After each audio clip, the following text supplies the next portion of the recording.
Buckle up, dispensationalists. We are diving into a prophecy that's as hot as a fresh batch of funeral potatoes at a potluck funeral. That's right. Marker. Than any batch of funeral potatoes. Marker. Buckle up. Buckle up. Marker. Batch of Marker. that you could eat at any potluck. Stop it. Buckle up, dispensationalists, because we are diving into a prophecy that's hotter than a batch of funeral potatoes at a potluck funeral. Did you know that there are nine Latter-day Saints serving in U.S. Congress right now as we speak? Doesn't mean some of them aren't rhinos. That's right, 9. And it might just be more significant than you think. Stick around as we unpack what this might mean for Joseph Smith's prophecy on saving the Constitution. Welcome to the last dispensation. You're living in it.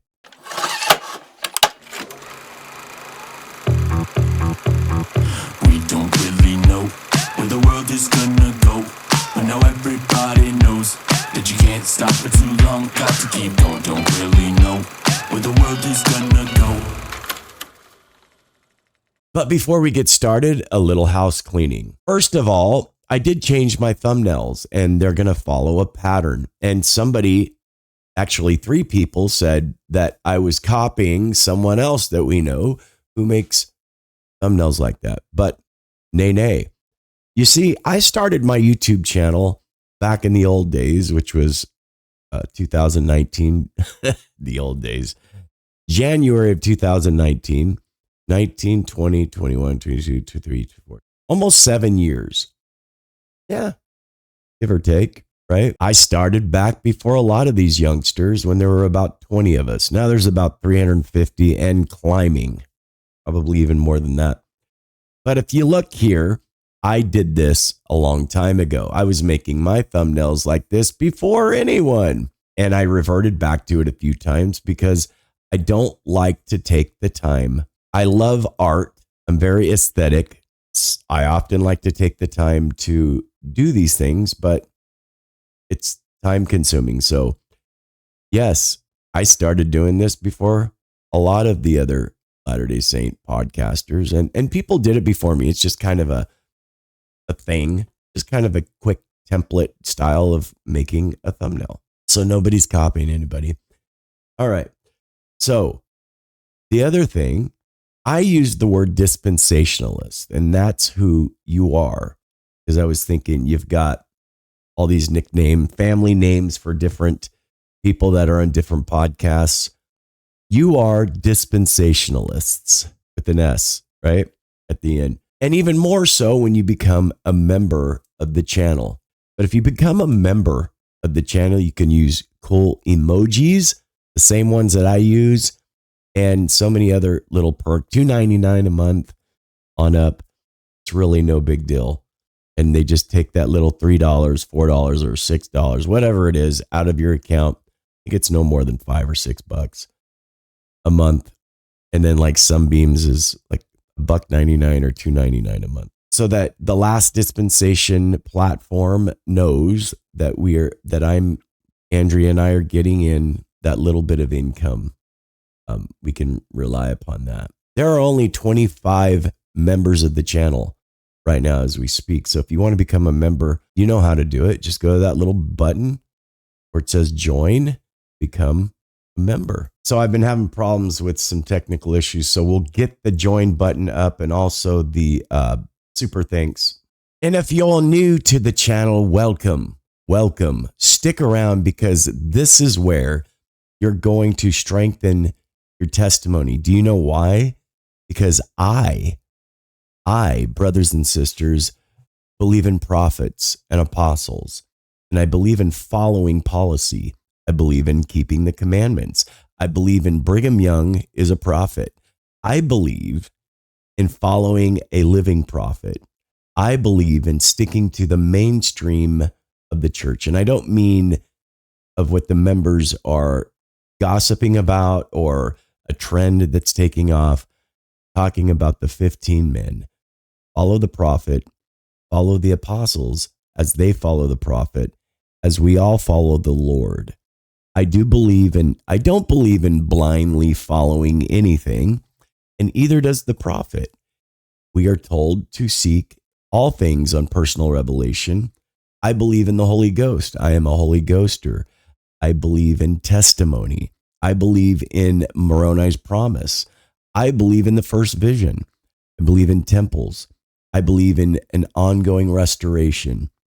I believe in all things in this dispensation because this is the beginning of something wonderful that's about to take off.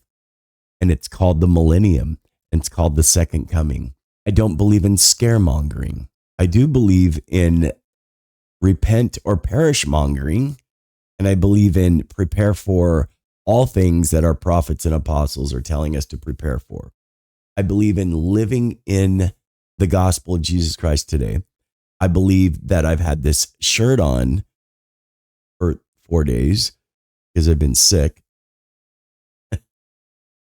And I believe in all things. So let's get to the program. Joseph Smith did indeed prophesy. And there's some wiggle room there, and there's some convoluted ideas, and there's some outlandish and sensational things. And some things aren't sensational, but are labeled as sensational. But indeed, he prophesied that the elders of the church would play a crucial role in saving our Constitution, brothers and sisters. Where is the church? It is right here in the United States of America. We need to help preserve it. If it were to be saved is an important part of what Joseph Smith said. Because he said, if it were to be saved, it would be saved by the elders. There are others that said, he said it would be saved by the members of the church. Because remember, we have women, Latter-day Saint sisters in politics as well in the United States of America. This does not mean that we're not a global church. We are. And there are many things going on in many different nations and many different Latter-day Saints that belong to other political parties and other countries. But America is the land of promise. And everything that takes place is here in the United States. I am not going with this Book of Mormon geographic wise. I'm just saying. However, this prophecy is not found in canonized scripture about what Joseph Smith said. But we're reading Doctrine and Covenants, and you'll get the idea. But it has been recorded and referenced by several church leaders. The earliest known record of this prophecy dates to July 19th, 1840 in Nauvoo. According to D. Michael Stewart, Joseph Smith taught that, quote, when the Constitution is on the brink of ruin, this people will be the staff upon which the nation shall lean, and they shall bear the Constitution away from the very purge of destruction, close quote. Now, don't go away. I'm going to tell you why we're talking about this, because it's timely and it's in the church newsroom and it's timely. So a more detailed account is found in the words of Joseph Smith, where he is recorded as saying, quote, even this nation will be on the very verge of crumbling to pieces and tumbling to the ground. And when the Constitution is upon the brink of ruin, this people will be the staff upon which the nation shall lean, and they shall bear the Constitution away from the very verge of destruction. Several subsequent church leaders have referenced and expounded upon this prophecy. And by the way, I'm going to leave the link to the article in Church News. So don't go away. I'm going to break this down. This isn't just a history lesson. Trust me. Brigham Young stated, quote, when the Constitution of the United States hangs, as it were, upon a single thread, they will have to call for the Mormon elders to save it from utter destruction. and they will step forth and do it.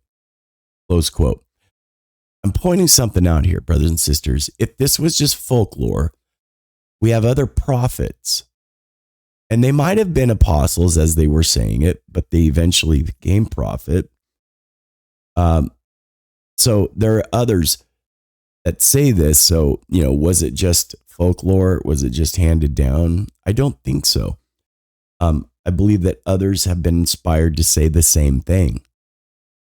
Joseph Fielding Smith even clarified, quote, "The statement has been made that the prophet said that the time would come when this Constitution would hang as by a thread, and this is true. If the Constitution be saved at all, it will be by the elders of this church," close quote. Ezra Taft Benson referenced this prophecy multiple times, including in General Conference.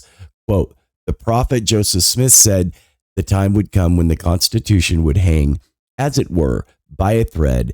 At that time, this people will step forth and save it from the threatened destruction," close quote. So, it is important to note, I would say, that this prophecy doesn't suggest that church members would replace or supplant constitutional principles. Rather, it indicates that they would provide crucial support to preserve the Constitution. You see, brothers and sisters, the prophecy emphasizes the importance of righteousness, righteous citizenship, citizens who understand and abide by constitutional principles and safeguarding the document and its ideals. Okay, so, many people talk about the white horse prophecy, which contains additional unverified claims, but don't confuse this, okay? It shouldn't be confused with that. I'm not saying that if you believe in the white horse prophecy, you're wrong. I don't have an opinion on it myself. I know it has been controversial. Why are we talking about this? Well, there is a constitutional stewardship that is being represented by Latter-day Saints today in Congress. The involvement of Latter-day Saints in high levels of government have aligned with that idea that members of the church play a role of safeguarding the principles, of saving the Constitution. And this represents spans of times, eons of times, from Joseph Smith running for president of the United States of America. Both the Senate and the House of Representatives have potentially allowed or influence in various aspects of legislative processes. Well, look at John F. Kennedy. He was the first Catholic president of the United States. And so we are now strongholding that area. I would say that we are not all happy with everyone representing us as Latter-day Saints. I am not like championing everybody. Well, I'll champion them if they do the right thing, but not all of us agree that everyone that represents Congress today as Latter-day Saints are doing what we want them to do. And that's understandable. There is diverse representation. The Latter-day Saint lawmakers come from 3 different states as we speak right now: Arizona, Idaho, and Utah, potentially bringing varied perspectives. And that brings, somewhat of a varied perspective to national issues. So I'm sick right now, pardon me. So we've got that. The longevity in office. Several of these representatives have served multiple terms. And if you go back, there have been Democrats that served for a very long time that have since passed away that we didn't particularly think were trying to save the Constitution. But what's going on now?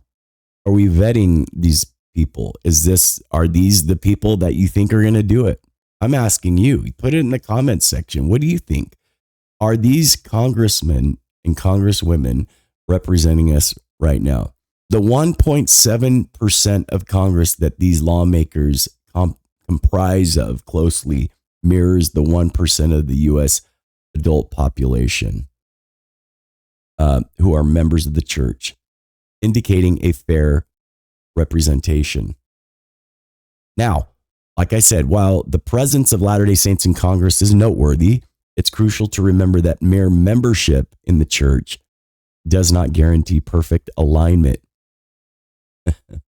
with constitutional principles, does it? Or infallible judgment. I would say, and that would align with those who are trying their best to do the right thing. But what about those who just don't want to do the right thing? Or maybe they're there for greed or power or other reasons or all of the above. Some points to keep in mind. But then there's just political diversity. Not all Latter-day Saint politicians share the same interpretations of how best to uphold the Constitution. And maybe they're both trying to support it, but maybe there's a tug of war there of how that should be done. There's some nuance there. Individual accountability. Each lawmaker is responsible for their own actions, for their own decisions, for regardless of their religious affiliation. But there are rhinos. Look, I say rhino because most of you, I would say 90% of you are Republican conservative. And a lot of us don't want to even be Republican anymore. We're just constitutionalists. And I think a lot of us are going in that direction. And what is a rhino? If you don't know, the term rhino, Republican in name only. So it is an acronym, which is kind of punny because, we have elephants and donkeys representing us, and then we've got something in the middle, right?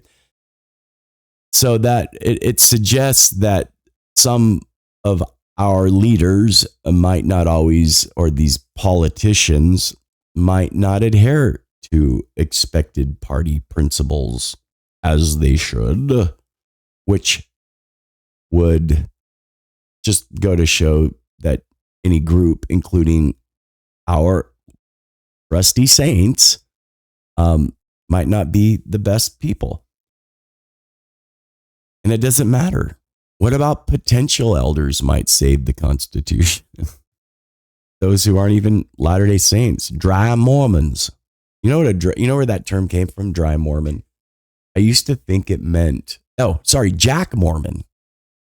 Well, how do we use that term today? A less active Latter-day Saint, right? For someone that smokes and drinks coffee, but they don't go to church, but they say they're Mormon. I'm a Mormon.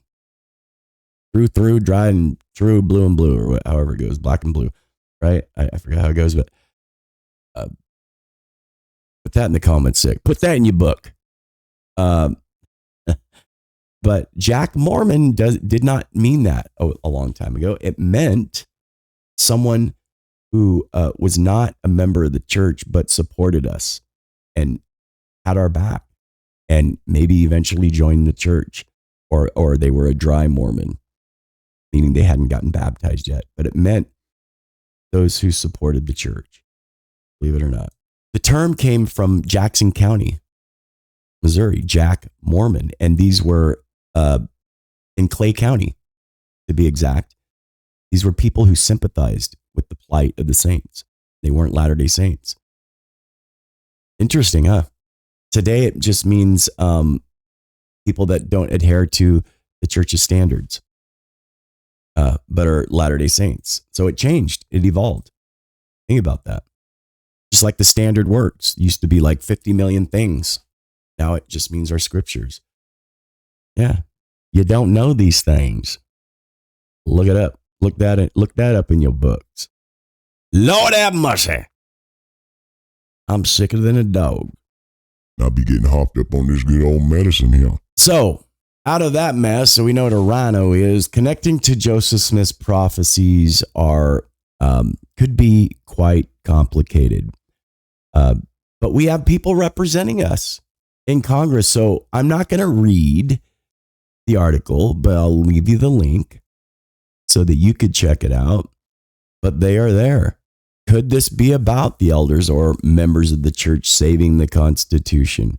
What about a statement about that? Could it be interpreted in various ways? The current representation in Congress might be seen as one aspect of this prophecy and its fulfillment. However, like I said before, it's important to note that the prophecy likely extends beyond mere political representation, and I would think it would go further than just Congress people.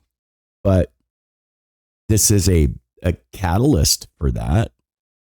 Saving the Constitution could involve upholding its principles at all levels of societies as Latter-day Saints, and not just in governing those who are your constituency.